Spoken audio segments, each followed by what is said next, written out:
et tu réussis à le faire. Ça, c'est la dimension du plus cassé. Et tu, en tant qu'enfant de Dieu, tu es appelé à le faire. Mais vous savez quoi? Il y en a, on va dire ça comme ça, ils vont dire que c'est pour les autres. Ce n'est pas pour eux. Donc pendant qu'on est en train de parler comme ça, dans sa tête, il ne se voit même pas. Il voit quelqu'un d'autre, pas lui. Ça veut dire que ton cas est grave. Tout enfant de Dieu est appelé à ça, à vivre de cette façon. Tout enfant de Dieu est appelé à arriver à cette dimension où Dieu passe par lui pour répondre à la prière d'une autre personne financièrement. Ça veut dire que tu peux être ici comme ça, quelqu'un en train de prier que je fais comment pour avoir même 1 million, 2 millions. Et toi, tu viens lui donner ça. Oui, et toi, tu viens lui donner ça. Tu peux être ici, quelqu'un en train de prier que oh, je n'arrive pas à manger chaque jour. Je vais faire comment? À la rentrée, là, je vais envoyer les enfants à l'école comment? Et toi, tu viens, tu reçois ça en un clap. Bien sûr, tu dois arriver à cette dimension. Le pasteur Hashim Olodi, ne le regardez pas juste comme il est là. Chaque année, il nourrit plus de 1000 veuves au Nigeria. 1000. Il a commencé avec 200 ou 300. Et au fur et à mesure qu'il faisait ça, Dieu l'augmentait. Lui aussi l'augmentait. Dieu augmentait. Lui aussi l'augmentait. Et il faut ça dans la vie. Il faut que tu sois challengé par ce genre de choses. Certains parmi nous que chaque jour, tu as le même montant que tu donnes à Dieu. Même montant. Quoi que se passe dans ta vie, c'est la même chose que tu donnes. Tu dois changer. Parce que Dieu, quand il t'augmente, c'est pour que toi aussi, tu augmentes. Comme il te donne, c'est aussi comme ça que tu dois donner. Pour qu'il remplisse davantage, davantage et tout. Plus de 1000 veuves. Et je crois que peut-être le nombre a même déjà augmenté aujourd'hui. Parce qu'en faisant ça, il s'est rendu compte que Dieu le bénissait. Et comme Dieu le bénissait, les femmes elles-mêmes, elles finissaient de prendre, elles vont encore appeler leurs copines qu'il y a un homme, même si elles ne sont pas veuves, il y a un homme là qui distribue, allons-y. Voilà la population qui est déjà là. Mais Dieu bénit. Donc, tu dois pouvoir penser à un champ et l'acquérir. Il y en a, vous ne pensez même pas au champ. Quand on dit penser au champ, là, tu crois que c'est l'affaire des autres. Tu ne penses pas à un champ. Tu n'as pas de projet. Tu n'as pas quelque chose que tu soupires, que tu dis, Seigneur, je veux voir ta grâce à ce niveau. J'aimerais te dire que tu dois avoir tes champs. Tu dois investir. Tu dois être une femme qui a des possessions. Tu dois être une femme qui a investi dans les terres, qui a investi dans les entreprises, qui a investi à plusieurs niveaux. Tu pries que Dieu te bénisse financièrement, mais tu n'as aucun vase à lui montrer. Tu n'as rien pour qu'il te bénisse. Je peux finir de parler comme j'ai parlé là, mais si tu n'as rien pour dire, voici mon filet, je jette mon filet, tu n'auras pas de poisson. Jusqu'à ce que tu jettes le filet, tu n'auras pas de poisson. Et tu dois pouvoir jeter ton filet et voir comment Dieu va te surprendre. C'est lui qui a l'or et qui a l'argent. Il a tout ça entre ses mains. Et il veut te bénir. J'ai commencé en vous parlant que nous sommes dans la fin des temps. Et l'une des choses pour cette fin des temps, c'est que Dieu va oindre certaines personnes pour prospérer financièrement. Ah oui, il va oindre certaines personnes pour prospérer financièrement. Tu vas être étonné de voir l'accroissement financier dans ta vie à une dimension pas possible. Mais ce n'est pas pour que tu achètes des grosses voitures. C'est pour que tu bénisses les autres personnes. C'est pour que tu arrives dans un pays, tu vois les gens sont au chômage. Tu dis, voici le travail, commencez au moins par ici. Et regardez comment Dieu transforme vos vies.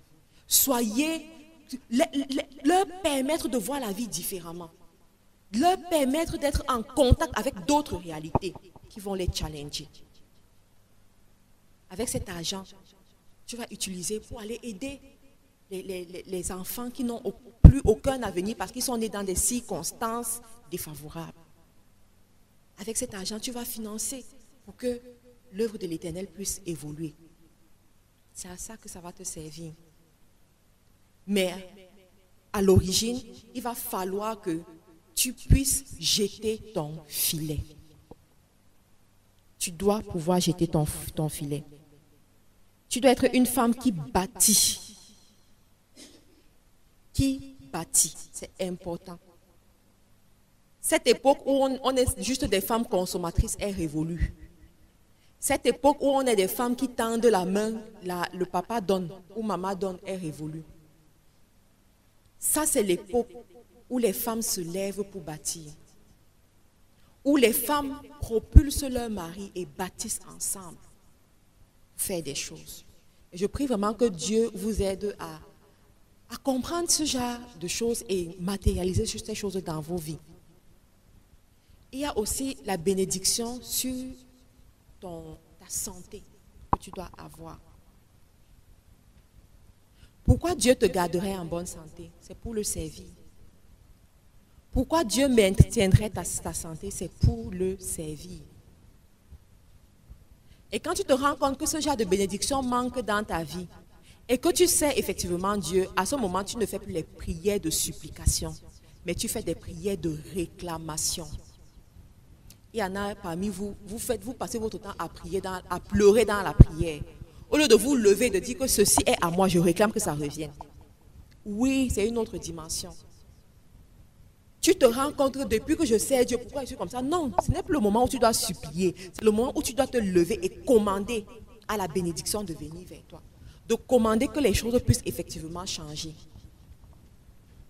Et ce ne sont pas les bébés spirituels qui font ça. Il faut effectivement comprendre qui est-ce que tu es en Christ. Connaître ton identité. Et ne pas laisser l'ennemi qui est toujours placé au bord de ton oreille pour te décourager. Ne pas le laisser venir changer ce qui est dans ta tête. Changer la révélation que Dieu t'a donnée. Et tu vas voir comment ta vie évolue. Tu dois être une bénédiction pour d'autres personnes. D'autres personnes doivent t'appeler bénédiction. Combien de personnes vont dormir en rendant grâce à Dieu pour ta vie? Combien de personnes avant de manger disent « Oh Seigneur, merci beaucoup pour telle personne qui a permis qu'on puisse avoir ceci ». Combien de personnes se souviennent de toi dans leur prière en rendant grâce à Dieu? Ce n'est pas une histoire d'argent que tu donnes à quelqu'un, mais c'est une histoire d'impact que tu as dans la vie d'une personne. Il y a des gens ici que, par leurs conseils, ils t'ont sauvé le mariage. Tu leur dis merci. Ça a été une bénédiction pour toi. Il y a des gens que, par leurs conseils, ils t'ont évité de tomber dans un gouffre. Ils ont été une bénédiction pour toi. Ça, ce sont les signes qui montrent qu'une personne marche dans la grâce et la bénédiction de Dieu. Et chaque enfant de Dieu doit avoir ça dans sa vie. On me signale déjà qu'on est arrivé à la fin. Il y aura une phase de questions-réponses où on pourra aller dans plus de détails par rapport à vos incompréhensions. Donc, Jovi, on va continuer alors pour les questions-réponses.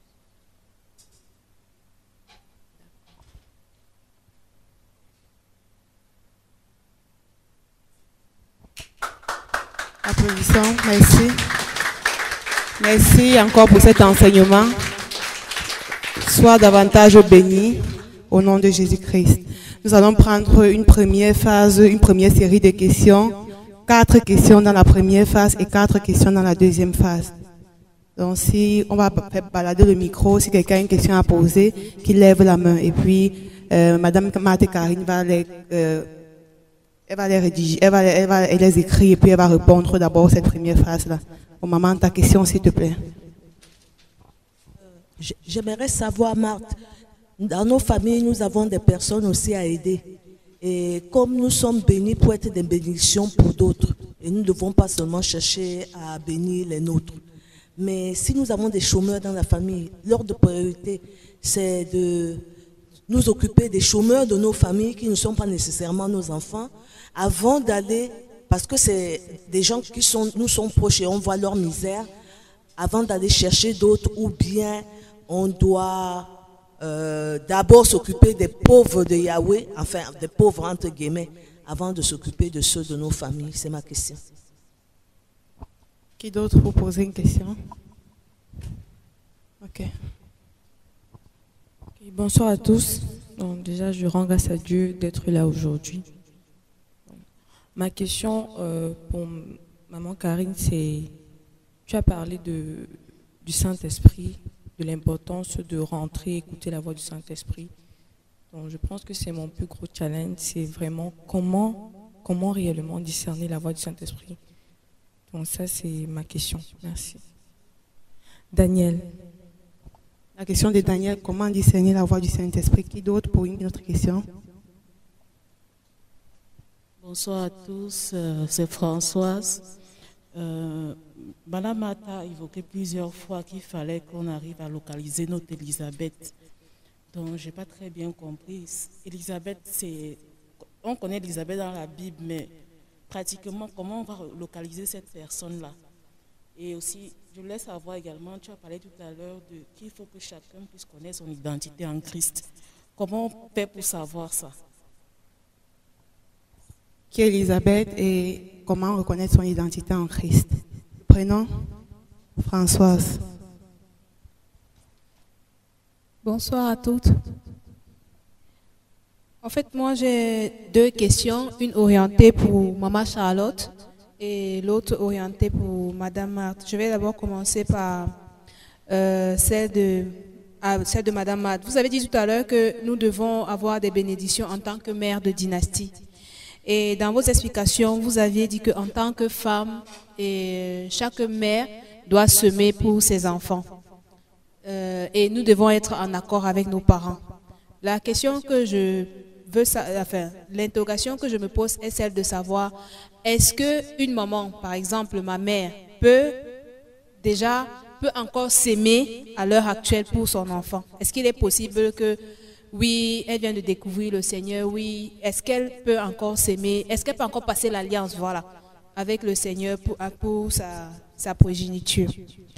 Ma deuxième question qui n'est pas en fait une question, qui est beaucoup plus une sollicitation pour Maman Charlotte, c'est, vous savez, chaque histoire est différente, mais il y a des points qui se ressemblent. Il y a des éléments qui se ressemblent en tout point.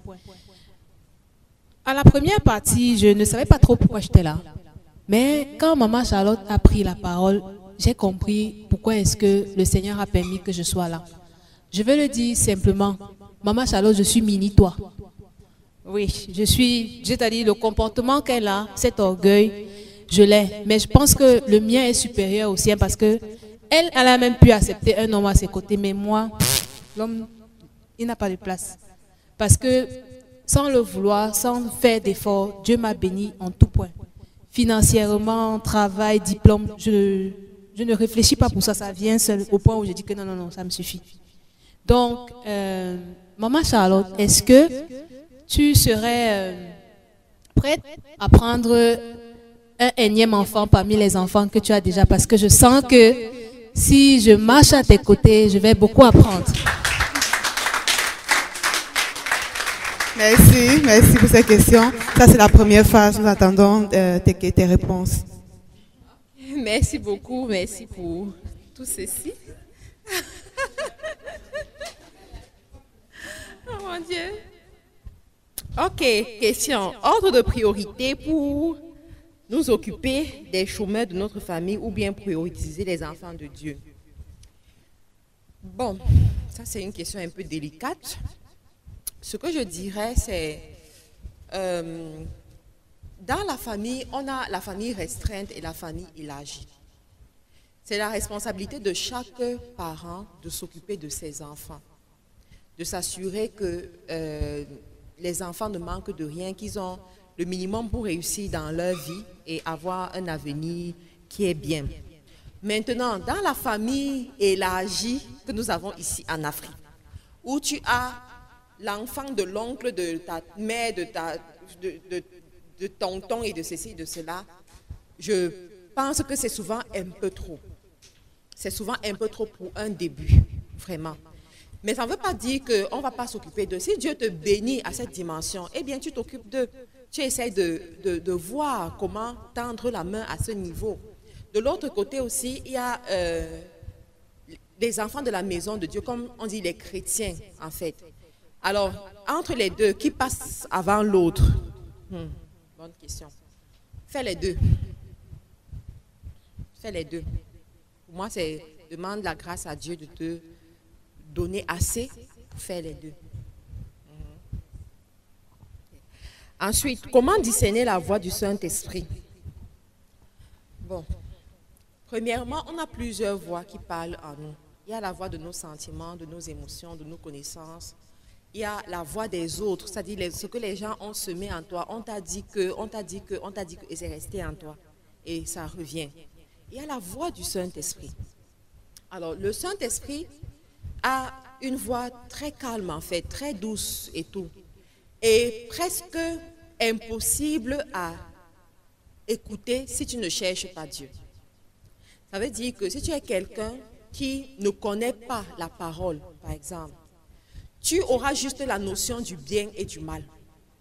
De dire que ceci est bien et ceci n'est pas bien. Et lorsque ce n'est pas bien, tu as l'impression que ce n'est pas en accord avec toi, ce n'est pas vraiment, voilà, pour toi. Et ça, c'est même quand ton âme n'a pas encore été soumise à certaines déviances de la vie qui ont biaisé cette notion du bien et du mal en toi. Parce qu'il y a des gens pour qui tuer, c'est normal. Parce qu'ils ont été habitués à ça. Donc pour eux, voilà, ça peut se faire. Parce que leur âme vraiment a été détruite à un moment donné. Donc, quand tu connais Dieu, tu connais la parole de Dieu, ce sera plus facile pour toi de discerner la voix du Saint-Esprit. Parce que la voix du Saint-Esprit sera en accord, en conformité avec la parole de Dieu. Premier élément. Deuxième élément, la voix du Saint-Esprit va t'apporter la paix. Tu vas te retrouver devant certaines situations. Tout le monde sera en train de vouloir aller à gauche, toi tu veux aller à droite, mais tu ressens la paix. Tu ressens un calme par rapport à ça. Mais quand tu veux faire le contraire, tu sens que ça ne va pas. Également, la voix du Saint-Esprit va susciter en toi quelque chose qui permet de bénir les autres personnes. Tu verras toujours en ça un signe de bénédiction pour les autres personnes. Et c'est là que tu vas comprendre la voix du Saint-Esprit. Alors, est-ce que du jour au lendemain, tu peux arriver à discerner? Non, pas vraiment. Il te faut chercher Dieu. Il te faut aller à sa rencontre. Il te faut, en fait, chercher sa compagnie. Tu peux reconnaître la voix d'une personne que tu écoutes chaque jour. Mais si tu n'écoutes pas souvent une voix, tu vas l'entendre, mais tu ne sauras pas qui est en train de parler. Si tu m'entends chaque jour à travers mes vidéos et tout, il y a des gens qui arrivent ici, ils ne m'ont pas vu, ils entendent ma voix, ils disent que ça c'est Marthe. Ils ne m'ont pas vu, mais parce qu'ils ont entendu ma voix. Donc, si tu chemines avec le Saint-Esprit, si tu cherches profondément le Saint-Esprit, eh bien, à un moment donné, il te sera facile de discerner sa voix. Ensuite, comment localiser notre Élisabeth? Ok, comme j'ai dit tout à l'heure, Élisabeth.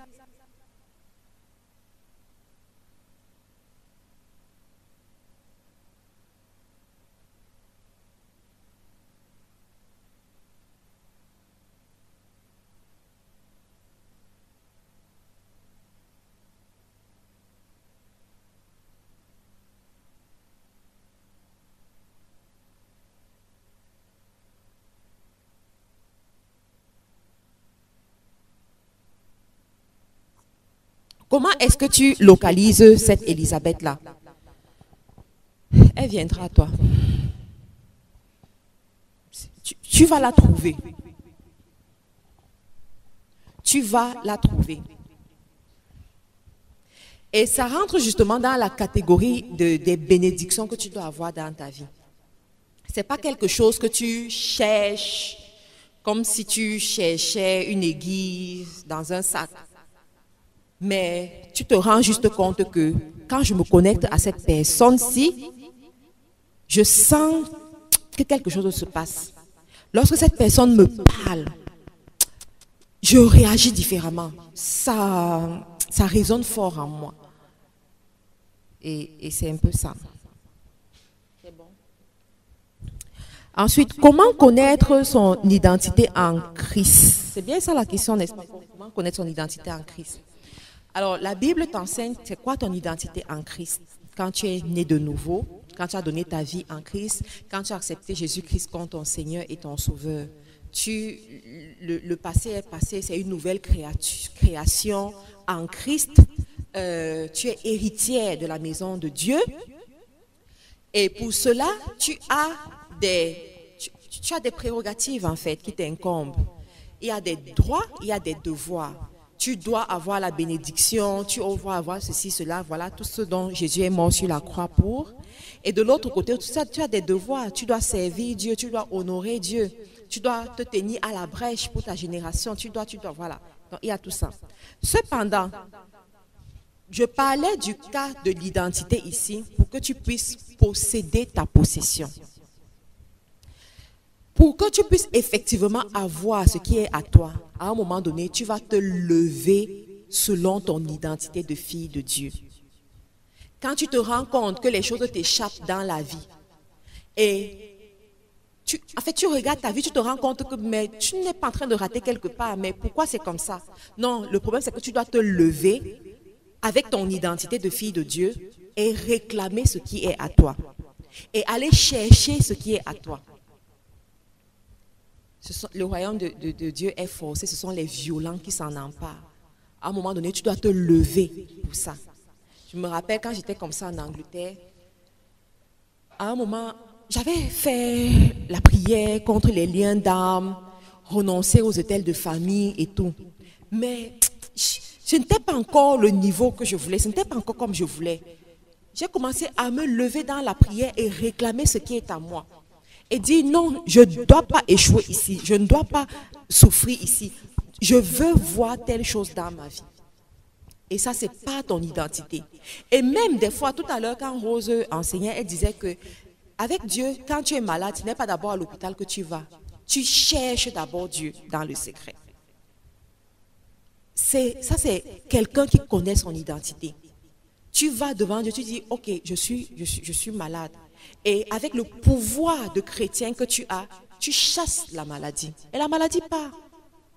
Et la maladie part. Moi, je dis souvent aux mamans que quand l'enfant commence à chauffer dans la nuit, au lieu de courir et chercher les urgences les plus proches, lève-toi et chasse cette maladie. Lève-toi et parle sur l'enfant. Réclame ce qui est à toi.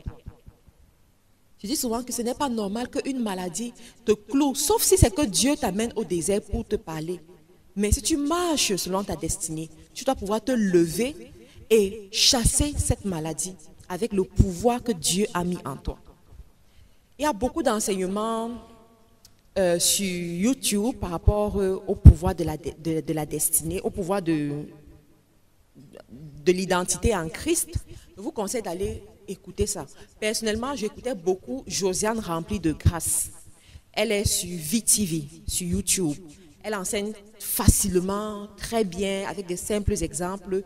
J'écoutais ses vidéos à une période. C'est ça qui m'a permis de comprendre qu'en tant que chrétien, il y a ce qu'on appelle l'identité du chrétien, qui te permet d'avoir, de posséder ta possession. Ensuite, qu'est-ce qu'une maman âgée peut... Est-ce qu'une maman âgée peut encore semer pour son enfant? Oui. Quel que soit l'âge, tu peux encore semer. Et ça peut même être un rythme de vie. Moi, il y a des situations que je rencontre. Par exemple, des fois on vient dire, oh, il faut cotiser parce que telle personne a été expulsée de sa maison et doit trouver une nouvelle maison, un nouveau logement. Car pendant que les gens cotisent parce qu'ils sont gentils, moi je cotise pour faire une alliance avec Dieu. Pour dire que par ça, l'argent, la Bible dit l'argent répond à tout. Par cet argent que je donne, je sème une alliance qu'aucun de mes enfants ne sera vagabond, ne manquera de logement dans sa vie. À tout moment. À tout moment.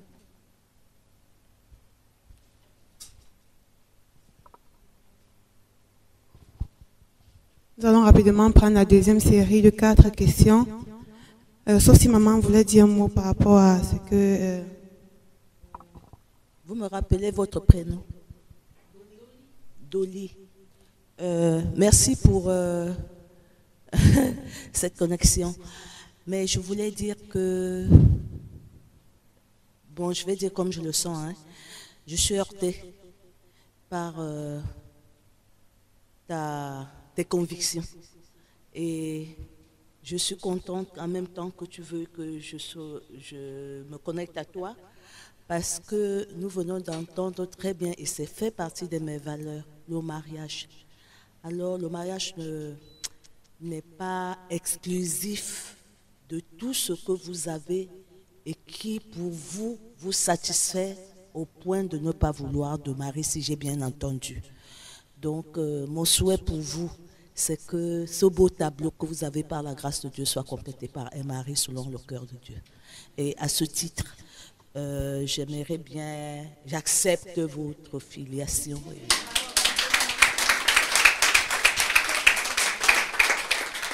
Ok, nous allons prendre une question ici. Bonsoir à toutes.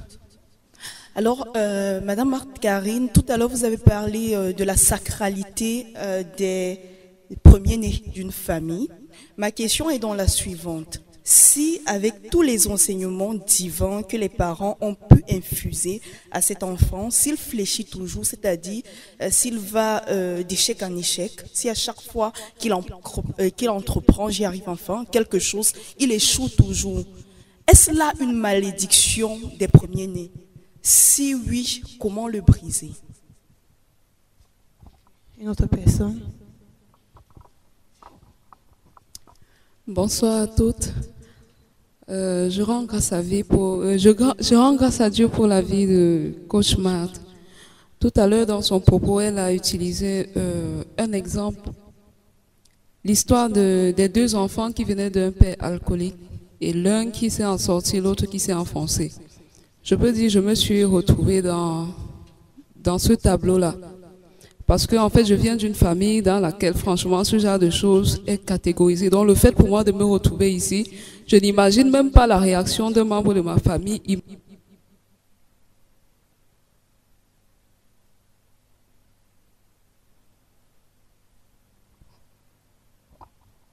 Donc, je disais tantôt, je n'imagine pas la réaction d'un membre de ma famille me voyant au milieu des gens qui impactent et qui utilisent sa part, en fait, qui marche selon la volonté de Dieu. Donc, je me suis retrouvée dans cette histoire. Dans quel sens? Moi, par exemple, mes parents n'étaient pas mariés. Et en grandissant, je me suis dit, je ne vais jamais reproduire ce modèle dans la vie de mes enfants. Aujourd'hui, j'ai 29 ans, je suis célibataire, je n'ai pas d'enfants. Et dans mon entourage, vous pouvez imaginer, c'est comme un drame, quoi. Mais en connaissant Dieu, en connaissant Jésus, je me suis dit, si les promesses se sont manifestées dans la vie de certaines personnes, je crois qu'elles sont aussi possibles pour moi.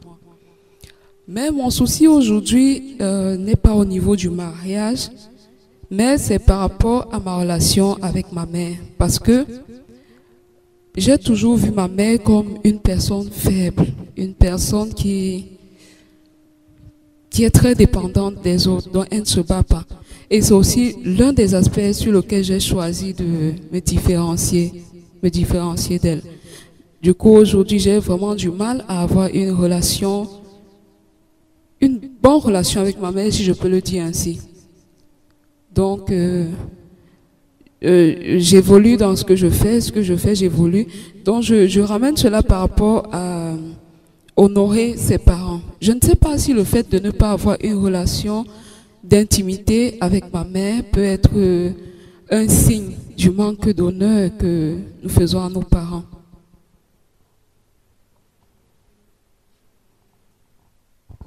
Arlette. Bonsoir à tout le monde. Je bénis le Seigneur pour ma présence ici, parce que je vais dire que je suis un peu comme... C'est la grâce.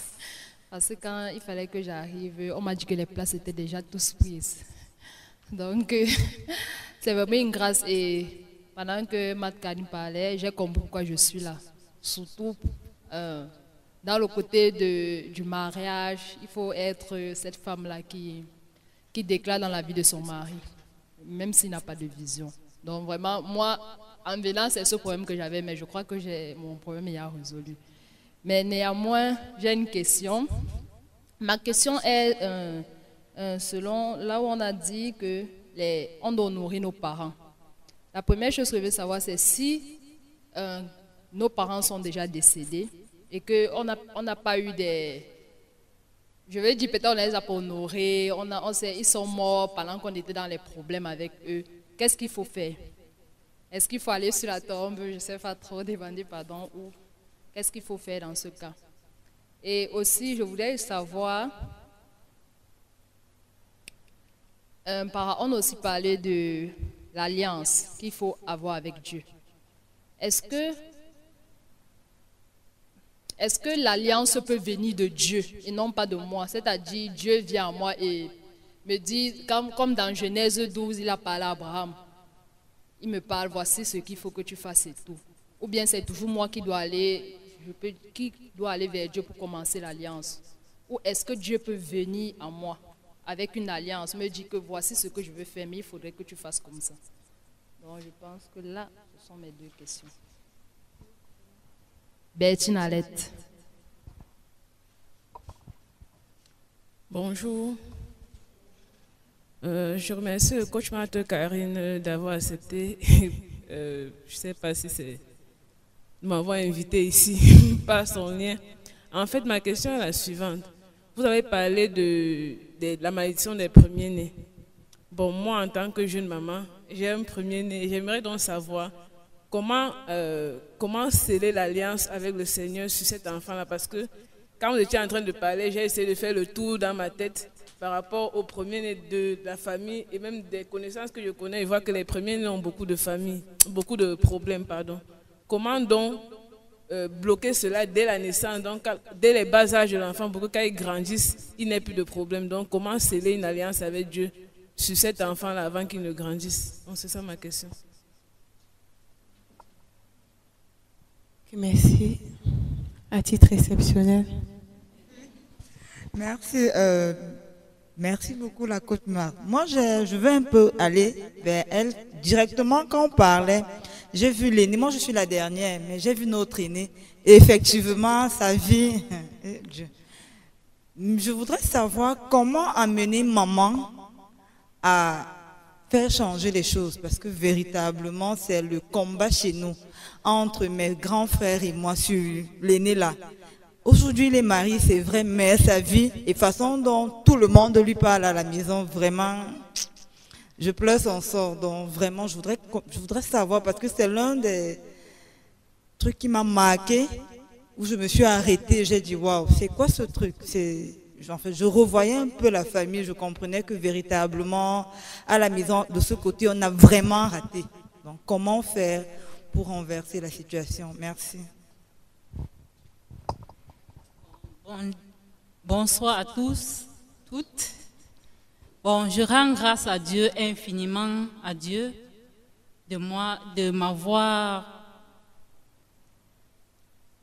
parmi vous.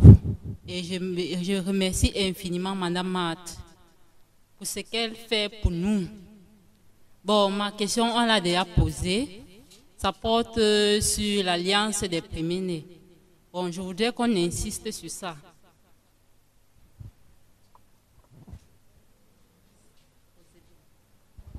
La question de Roseline. Nous allons recevoir vos réponses. Il y a encore des questions pour les premiers-nés.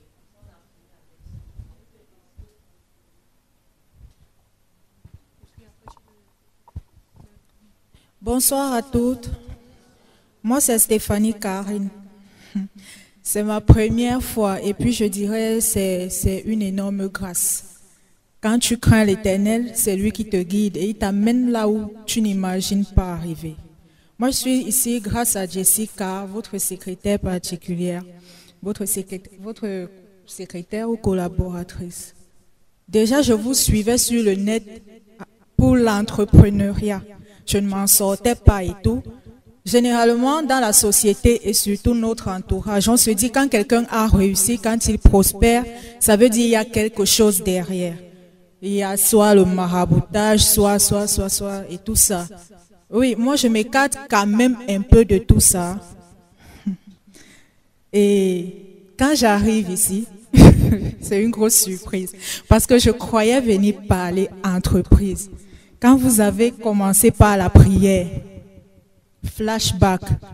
Je vois toute la circonférence, c'est mon rêve aujourd'hui. J'ai rêvé de dans tout ce qui se passe là, mais sans toutefois savoir où j'allais. C'est beaucoup de choses à la fois, je ne vais pas entrer dans les détails. J'ai voulu interpréter le rêve, j'ai dit au Saint-Esprit, interprète-moi ce rêve, j'ai rien compris, c'est quoi? Mais ce n'est pas arrivé, le matin s'est levé, je me suis apprêtée et tout ça. Maintenant, je glorifie le nom de l'Éternel parce qu'il me montre juste la voie qu'il veut que je suive. Même en suivant l'entrepreneuriat, chaque fois que je vais à l'église, plusieurs prophètes m'ont déjà dit, tu vas enseigner les femmes. Tu vas enseigner les femmes. Il y a quelque chose que tu dois enseigner sur le mariage et tout. La première fois qu'on me l'a dit, il me dit, la prophétie ne se dit pas si toi-même tu n'as pas été convaincu. Tu sais ce que c'est qu'être une conférencière? Je lui dis, oui, parce que j'ai l'habitude d'écouter Joyce Meyer. J'aime bien ses meetings et tout. Je lui dis, oui, mais je ne voulais pas entrer dans les détails que ça s'est souvent levé en moi. Je voulais qu'il m'explique s'il n'est pas un faux prophète ou quoi que ce soit. Toujours un peu, bon, moi aussi, je suis quand même quelqu'un d'un peu sceptique et tout ça. Le deuxième m'a redit la même chose, le troisième m'a redit, et puis je suis retournée à Dieu. Je lui ai dit, mais attends, accomplis ce que tu veux faire et tout. Quand je lui dis ça, c'est comme si je ne lui parlais pas de la bonne manière. Il me ramène d'abord un peu à la case départ. Mais ça, c'est juste une manière de glorifier son nom et glorifier son nom aussi sur votre personne. C'est difficile dans notre société de voir des grandes dames sans avoir fléchi chez les marabouts, les féticheurs et tout. Je lui dis merci pour l'honneur qu'il me donne cet après-midi, cette journée d'aujourd'hui. D'abord, premièrement.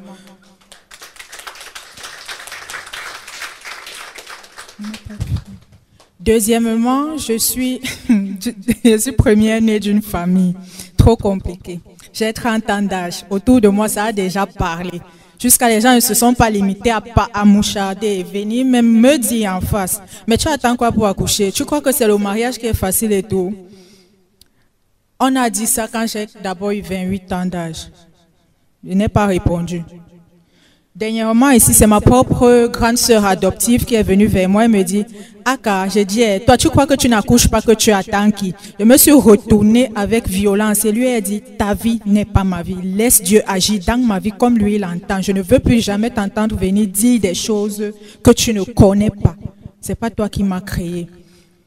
Et ça ne se limite pas là, même dans la famille, les parents. Parfois, maman aussi m'a souvent reproché ça. Maintenant, mon plus gros souci même, ma préoccupation, c'est le fait que mon père soit quelqu'un de dictateur. Et là, je grandis au milieu de... Donc, quand je grandissais, ses petits frères étaient chez nous. Et donc, beaucoup d'enfants qui étaient mes aînés de bien loin. Et les gens, je peux dire glorifiés. Les gens le glorifiaient. Il avait beaucoup d'argent, il aidait beaucoup tout le monde et tout. Bon, nous, on n'était pas aussi sa priorité. On a même, c'est une remarque, on n'a pas été sa priorité parce que les choses ne sont pas rangées comme il le faut. Ça, c'est ce qu'il faut dire. J'ai trouvé tout ce bon monde-là toujours en train de se prosterner devant lui en demandant de l'argent et tout et tout. Dernièrement, c'est juste l'année passée. Quand j'ai cru, quand je me suis convertie, c'est le pasteur où je vais qui disait, un être humain n'est pas votre Dieu. Nous tous, on est nés d'un même père. Vous ne devez pas vous prosterner devant un homme pour n'importe quelle doléance, n'importe quoi que ce soit. On a un père à qui il faudrait s'adresser, peu importe la situation. Quand je rentre et mets la prière là en Ézèque, ça a bougé la maison, ça a bougé la maison. Il a senti comment je prenais des décisions, puisque là, il fallait que je m'active, c'est ma vie. J'ai pris des décisions, j'ai rompu certaines choses. Je ne lui demandais plus de l'argent et tout. Et apparemment, ne pas donner de l'argent de cette manière, en se prosternant devant lui, le même mal. Du coup, sans toutefois mentir ou même cajoler la chose, en ce moment, on ne s'entend pas trop bien. Parce qu'on pense différemment. Je ne sais donc pas si, en étant dans cette situation, voudrait dire que je ne suis pas en train de l'honorer vu qu'il est mon père. C'était ça ma question. Merci. Stéphanie Karine. Bonsoir à toutes. Je rends grâce à Dieu de m'avoir permis d'être là. Hier soir, quand je me préparais pour cette séance, pour cette journée, J'ai demandé à Dieu de me guider et de me bénir. Et je rends grâce, j'ai été grandement bénie aujourd'hui. Je dis merci et je bénis la vie de coach Marthe Karine pour ce qu'elle fait pour nous. Tout à l'heure, au moment de poser les questions et pendant l'intervention de la coach, elle a parlé des premiers-nés. Je suis première-née à ma maman, mais je n'ai pas grandi avec elle. Je n'ai pas...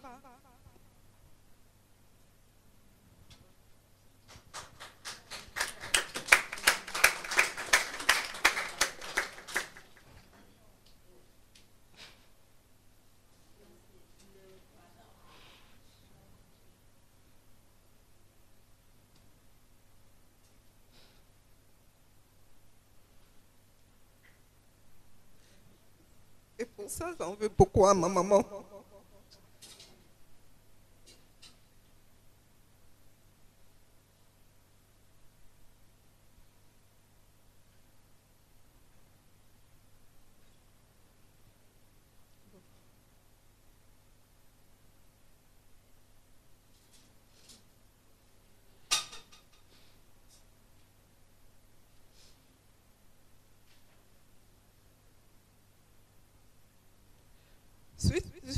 Je pensais avant que c'était passé, mais aujourd'hui, je me rends compte en fait que je l'en veux énormément. Je suis première-née.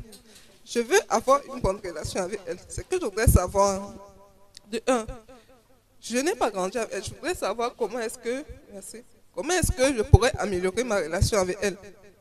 Et en tant que première-née, renouer le lien que j'ai avec elle. Et deuxièmement, j'ai grandi avec ma tante, la femme de mon oncle. Cette maman-là, je l'ai prise comme la mienne. Mais arrivé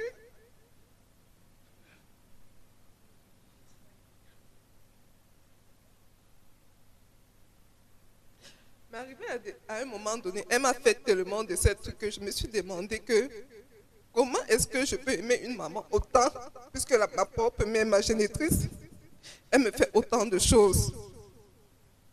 Je lui en ai tellement voulu et je lui en veux aujourd'hui beaucoup. Je voudrais savoir, je suis première et je ne veux pas que cela se reproduise avec mes enfants. Je voudrais savoir comment est-ce que faire pour changer cela et améliorer ma relation avec mes futurs enfants.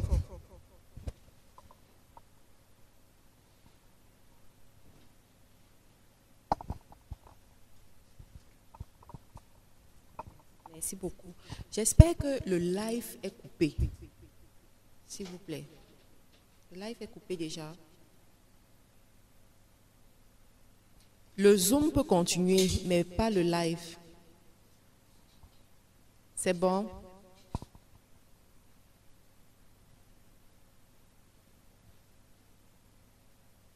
Qui est admin?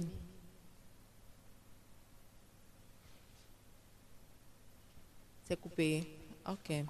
Bon, je vais essayer de répondre à toutes ces questions très pertinentes.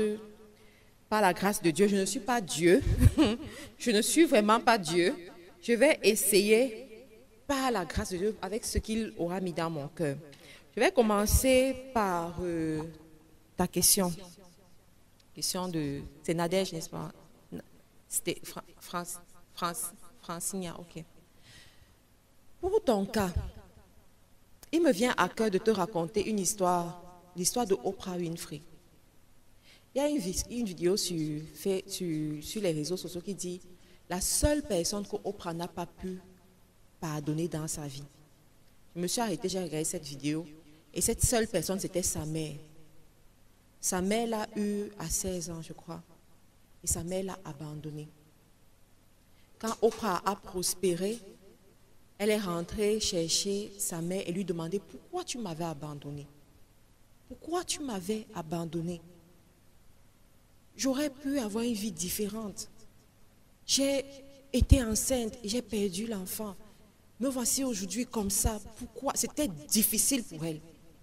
Il y a des pasteurs qui ont parlé à Oprah. À chaque fois, elle pleurait seulement. Elle pleurait. C'était dur pour elle. Elle a pris de l'âge. Sa mère a pris de l'âge aussi.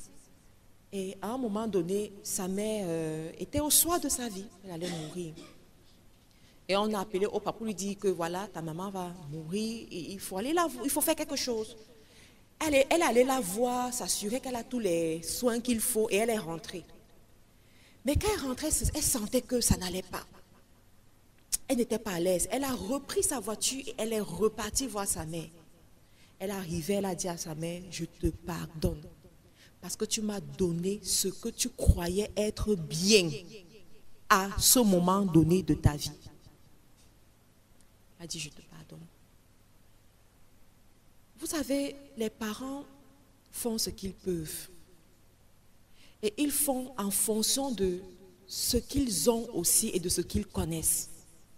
La sagesse que nous avons aujourd'hui et qui nous est disponible, à leur moment, ils n'avaient pas la possibilité d'avoir ça aussi. Donc des fois, il y a des situations qu'ils ont eu, des décisions qu'ils ont eu à prendre par ignorance, par manque de sagesse ou bien par faiblesse. C'est ce qu'elle avait à ce moment. C'est ce qu'elle croyait qui était bien. Oprah a dit, au moins tu ne m'as pas tué. Au moins tu ne m'as pas avorté. Tu avais le choix, tu étais libre, tu pouvais le faire. Tu étais en Amérique, tu pouvais le faire. Mais tu as accepté que j'ai la vie. Et après tu m'as offert ce que tu pouvais. Pour ça je te dis merci. Ça c'est déjà par rapport à ta mère. Je ne sais pas ce qui l'avait poussée à faire ce qu'elle a fait, quelles sont ses raisons, mais on ne cherche pas à connaître quelles sont ses raisons. Mais on cherche à tirer un trait dessus, que ça te serve de leçon pour toi-même et de l'accepter pour ce qu'elle a. Vous savez, pour mener une bonne vie sur cette terre, quand Dieu met certaines personnes auprès de toi, tu les acceptes comme ils sont et tu essaies de vivre avec ce que tu peux, comme tu peux. C'est la première des choses. La deuxième des choses par rapport à cette seconde mère que tu as eue et qui après s'est retournée contre toi, ça c'est l'histoire de David et Saul. Ça c'est l'histoire de David et de Saul. Et quand c'est comme ça,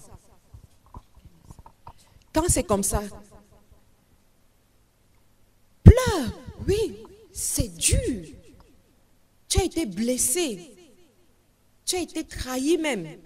Tu vas pleurer, pleure ce que tu dois pleurer. Mais après tu te lèves et tu continues la vie. Après tu te lèves et tu dis, mon histoire sera différente. Et pour que mon histoire soit différente, je dois enlever ça de mon cœur. Parce qu'une personne blessée qui n'est pas guérie va continuer à blesser les autres personnes.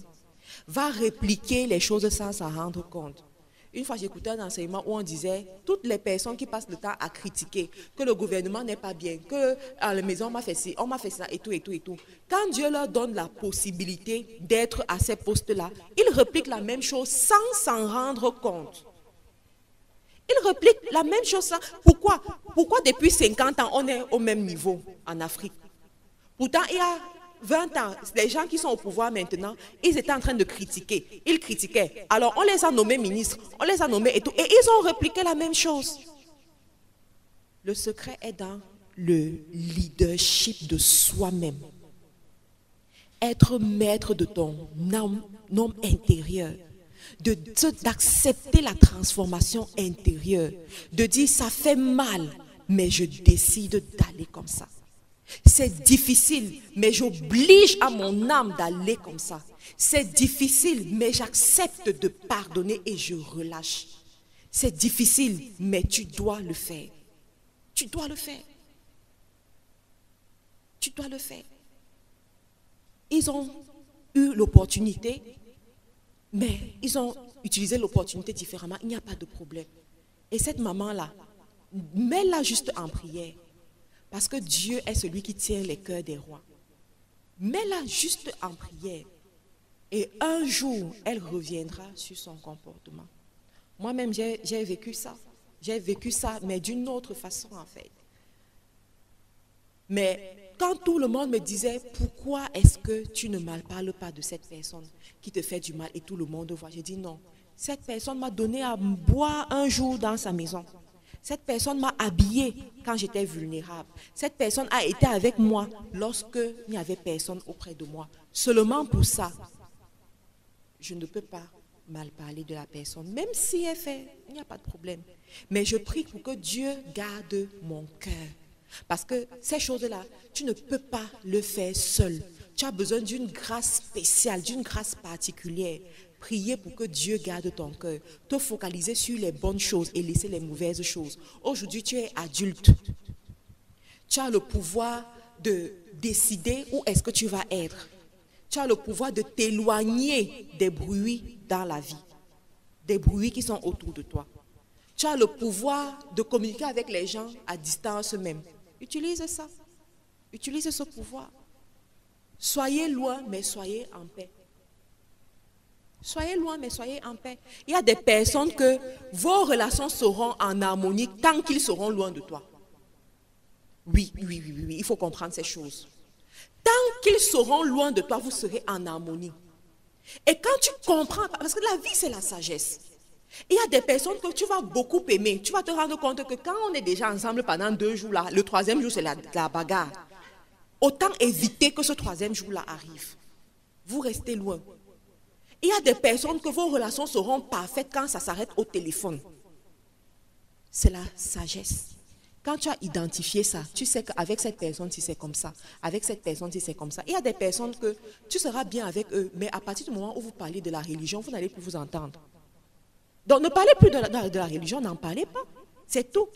Donc il faut savoir discerner ce genre de choses et appliquer ce qui va t'aider à honorer tes pères, honorer des personnes qui ont été une bénédiction dans ta vie. Et tu demandes à Dieu de te soigner, tu demandes à Dieu de guérir tes blessures. Parce que si tu n'es pas guéri, tu finiras par blesser d'autres personnes. Un homme va rentrer dans ta vie, tu vas te dire que à chaque fois qu'il va faire un faux pas, tu vas dire que je te vois venir. Je te vois venir. C'est comme ça qu'on avait aussi fait. Pourtant, ça c'est la blessure qui est en train de parler. Donc, je prie vraiment que Dieu te reconforte, que Dieu te soigne vraiment de ces blessures émotionnelles et ça va aller.